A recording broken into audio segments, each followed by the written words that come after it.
Io purtroppo. In occasione della Giornata Nazionale delle Allergie voi avete promosso un convegno dal titolo Dalla cultura del sintomo alle nuove tecnologie, un momento di formazione rivolto a tutti i medici della provincia.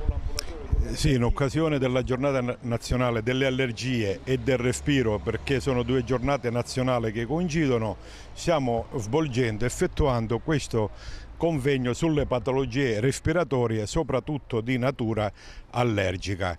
Io parlerò in maniera particolare dei fenotipi dell'asma bronchiale. L'asma è praticamente un fenotipo clinico che è una conseguenza, è il frutto della interazione tra fattori ambientali e genoma e predisposizione genetica dell'individuo, ovvero come fattore ambientale noi possiamo avere gli inquinanti, gli allergeni in generale, sforzi fisici, infezioni che possono causare l'asma. Si ha una interazione con l'individuo mediante una predisposizione genetica più disponibile, a rispondere, e quindi di conseguenza si ha il fenotipo clinico dell'asma. Quanto l'asma incide nelle patologie respiratorie e chi colpisce principalmente?